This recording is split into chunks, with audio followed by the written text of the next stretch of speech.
الحمد لله الذي أبدع الأفلاك والأرضين والصلاة والسلام على من كان نبيا وآدم بين الماء والطين وعلى آله وأصحابه وأزواجه وأولاده وأصفاره أجمعين أما بعد أعوذ بالله من الشيطان الرجيم بسم الله الرحمن الرحيم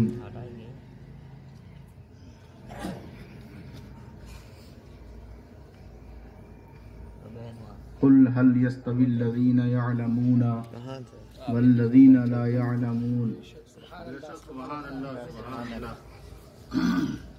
صدق الله العلي العظيم وبلغنا رسوله النبي الكريم ونحن على ذلك لمن الشاهدين والشاكرين والحمد لله رب العالمين إن الله وملائكته يصلون على النبي يا أيها الذين آمنوا صلوا عليه وسلموا تسليما اللهم صل على سيدنا شفيعنا حبيبنا مولانا محمد بارك وسلم صلوا علیہ صلاۃ و سلام علیک یا رسول اللہ صلی اللہ تعالی علیہ وسلم۔ عزیزان گرامی قدر، محترم مکرم اہل اسٹیج اور سامعین حضرات، بڑے مختصر سے وقت کے لیے حاضر آیا، لیکن گزارش آپ سے یہ ہے کہ اپنے اوپر نہ گمراہی کے موسم کو، نہ اس تبدیل ہونے والے موسم کو اپنے اوپر اثر انداز نہ ہونے دیں، اور اس گمراہی کے موسم سے بچنے کے لیے بھی ایک آلہ اور ایک ذریعہ ہے، اور جو قدرت کے نظام اور دستور میں جو موسموں کی تبدیلیاں ہیں، ان موسموں کی تبدیلیوں سے بھی بچنے اور سنبھلنے کے لیے انتظام آپ کرتے ہیں۔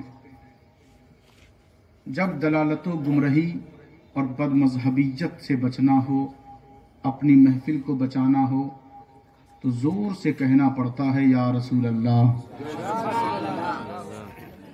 آپ اگر خالصتاً مخلص ہیں محفل میلاد اور جشن غوث الورا کے، تو پورا میرا ساتھ دیں گے، کیونکہ میں کوئی تیاری کر کے نہیں آتا کہ آپ کے سامنے بیٹھ کر بس سنا دوں اور آپ سن لیں۔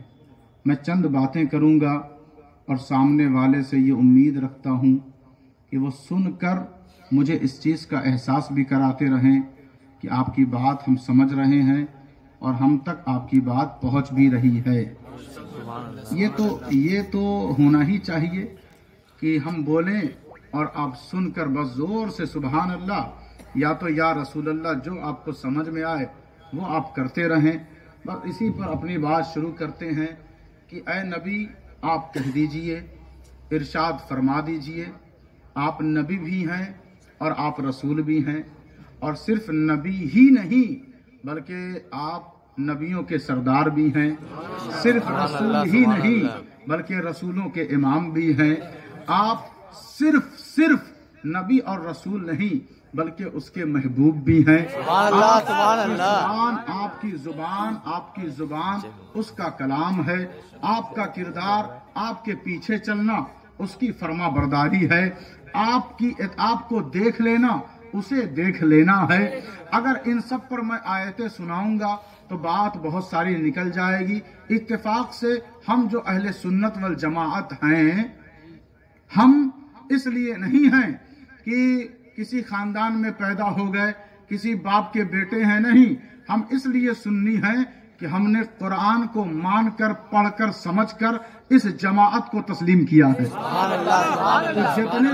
جتنے لوگ قرآنی ہیں ان سے گزارش ہے کہ پوری توجہ اس محفل کی طرف رکھیں، اور بات اچھی لگے تو لے لیں ورنہ یہی چھوڑ جائیں۔ بعد میں فتنہ پھیلانے کی ضرورت نہیں ہے۔ ایسے بھی ہم لوگ بہت فتنوں میں گھرے ہوئے ہیں، کسی اور نئے فتنے کی ضرورت نہیں ہے۔ ہمارا حال کیا ہے؟ عالم اسلام پر کتنی مصیبت آن پڑی ہے، حکمرانوں کی طرف سے، دیگر جگہوں کی طرف سے، نہ آپ سے چھپا ہوا ہے نہ اسٹیج والوں سے چھپا ہوا ہے، سب آیا ہے۔ اب ضرورت اس بات کی ہے کہ ہم سب مل جل کر رہیں، سب مل جل کر رہیں۔ جنہیں جینا نہیں آتا تھا وہ ہمیں دیکھ کر جینا سیکھ گئے، جنہیں کھانا نہیں آتا تھا وہ ہمیں دیکھ کر کھانا سیکھ گئے، جنہیں بولنا نہیں آتا تھا وہ ہمیں سن کر بولنا سیکھ گئے، جنہیں مکان بنانا نہیں آتا تھا وہ مسلمانوں کو دیکھ کر مکان بنانے لگے۔ تو اب دیکھیں نا آپ، جو ہمیں دیکھ کر زندگی گزارتے تھے وہ متحد ہو گئے، وہ مل گئے، اور جو جن کے ہم مقتدا اور امام تھے، ہمارا شیرازہ بکھر گیا، ہم بٹ گئے مسلک میں، فرقوں میں، مذہبوں میں۔ تو اب ضرورت اس بات کی ہے کہ ہم سب مل جائیں، ہم سب مل جائیں، لیکن ملن کے لیے بھی کوئی جگہ چاہیے نا، ملن کے لیے بھی کوئی جگہ چاہیے نا۔ تو اب دیکھیں، اب جب ساری جماعت کو ملنا ہے، یعنی اسلام کے نام پر، کس کے نام پر؟ اسلام کے نام پر، اگر سب کو متحد ہونا ہے، متفق ہونا ہے، یک جہتی کے ساتھ زندگی گزارنا ہے، تو کوئی سینٹر ہونا چاہیے نا، کوئی مرکز ہونا چاہیے نا، کوئی جگہ کا انتخاب ہونا چاہیے نا۔ تو اب میں کہتا ہوں ایک جگہ چن لیتے ہیں، تو وہ کہیں گے کون سی جگہ؟ تو میں کہوں گا میرا گھر، تو یہ کہنا درست نہیں ہوگا۔ میں کہوں گا میرا مدرسہ، تو یہ بھی کہنا صحیح نہیں ہوگا۔ میں کہوں گا میری خانقاہ، تو یہ بھی کہنا درست نہیں ہوگا۔ وہ بھی کہہ سکتے ہیں میرا مدرسہ، وہ بھی کہہ سکتے ہیں میرا گھر، وہ بھی کہہ سکتے ہیں میرا اڈا۔ تو اب اس کو نہ کہہ کر ایک ایسا نام لیا جائے جہاں سب ایک ہو جائیں، جہاں سب ایک ہو جائیں۔ تو اب دیکھیں آپ، قرآن مجید فرقان حمید کو پڑھتے چلے جائیں کہ جس کے اشارے پر صدیق جان دے رہے ہیں، جس کے اشارے پر فاروق قربانیاں دے رہے ہیں، جس کے اشارے پر عثمان غنی اپنا مال قربان کر رہے ہیں، جس کے اشارے پر مولا علی شیر خدا اپنی جان دے رہے ہیں، صحابہ نثار ہے، تو وہ کوئی سینٹر اور نہیں، مصطفیٰ جان رحمت کی محبت ہے۔ اور علم والے برابر نہیں ہو سکتے۔ اور دیکھیں نبی بھی فرما رہے ہیں، انا مدینۃ العلم وعلی بابوہا، میں علم کا شہر، میں علم کا شہر، علی دروازہ۔ تو دروازہ شہر سے لگا ہوا ہے، تو اس کا بھی تعلق علم سے۔ نبی بھی شہر کا، علم کے شہر کا وہ شہر علم ہے۔ میرا نبی تمام جہاں جہاں علم ملے گا۔ اب آپ یہ نہ سوچیں کہ مدینے میں کوئی جگہ ہے، وہی نبی اسی کو کہہ رہے ہیں کہ میں اس کا شہر ہوں، یہ نہیں، نبی کہہ رہے ہیں علم کا شہر۔ یہ بچے ذرا توجہ سے سنیں، نبی کہہ رہے ہیں میں علم کا شہر۔ یہ فلسفہ علم ہے، یہ منطق علم ہے، یہ حدیث علم ہے، یہ تفسیر علم ہے، یہ ادب علم ہے، یہ سارا قرآن علم ہے، یہ چلنا، کیسے چلنا یہ علم ہے، یہ کیسے کھانا علم ہے، کیسے لباس پہننا علم ہے، کیسے بولنا یہ علم ہے، کیسے سمجھنا یہ علم ہے، کیسے اخلاق بکھیرنا یہ علم ہے، کیسے بڑوں کا احترام کرنا یہ علم ہے، کیسے سماج کو، سوسائٹی کو متحد رکھنا یہ علم ہے، یہ علم ہے، یہ علم ہے۔ اور نبی میرا کہہ رہا ہے کہ میں سارے علم کا شہر، میں سارے علم کا شہر، میں سارے علم کا شہر، میں سارے علم کا شہر۔ صدیق اکبر کا علم جو ہے وہ نبی کے شہر سے مل رہا ہے، فاروق اعظم کا جو علم ہے وہ نبی کے شہر سے مل رہا ہے، عثمان غنی کا جو علم ہے وہ نبی کے شہر سے مل رہا ہے، مولا علی شیر خدا کا جو علم ہے وہ نبی کے شہر سے مل رہا ہے۔ یہ لائبریریوں میں کتابیں بھری ہیں، یہ لائبریریوں میں جو علم ہے نبی کے شہر سے مل رہا ہے۔ یہ مولویوں کے اندر جو علم ہے یہ نبی نبی کے شہر سے مل رہا ہے، یہ علم سے یہ طیاروں کو آسمانوں میں لے جانا، یہ علم کہاں سے مل رہا ہے؟ نبی کے علم سے مل رہا ہے۔ نبی کے علم سے یہ سائنس دانوں کے پاس جو علم ہے، یہ جو سائنس ان میں بڑھا ہوا ہے، یہ کہاں سے نکلا ہے؟ نبی کے علم سے ملا ہے۔ یہ طبابت، یہ حکیمی، یہ کہاں سے ملی ہے؟ نبی کے علم سے مل رہی ہے۔ یہ تمام تر علوم اگر کہیں سے مل رہا ہے تو نبی کے علم سے۔ تو اب کوئی یہ نہ کہے کہ نبی کو یہاں علم ہے، یہاں علم نہیں ہے، یہاں علم ہے، یہاں علم نہیں ہے۔ علم کہتے ہی اسے ہے جو نبی کے علم سے مل رہا ہو۔ سبحان اللہ، سبحان اللہ، سبحان اللہ۔ نعرے تکبیر، نعرے رسالت، حسن غوث الورا، نعرے رسالت۔ تو مسلمانوں کیا پتا چلا؟ علم حاصل کرنا اگر کسی کا حق بنتا ہے تو مسلمانوں کا بنتا ہے۔ کس کا بنتا ہے؟ مسلمانوں کا بنتا ہے۔ تو علم حاصل کریں، علم حاصل کریں۔ اگر آپ کو تو چاروں طرف سے کوئی طرف چھوڑا ہی نہیں، ہر طرف سے دبوچنے کے چکر میں لوگ پڑے ہوئے ہیں۔ ان کی زبان چھین لو، ان کی سوچ چھین لو، ان کا رہن سہن چھین لو، ان کا کھانا پینا چھین لو، ان کی جائیداد چھین لو، ان کا وقار چھین لو، ان کی اہمیت اور حمیت چھین لو، ان کی بلندی چھین لو، کچھ چھوڑو مت۔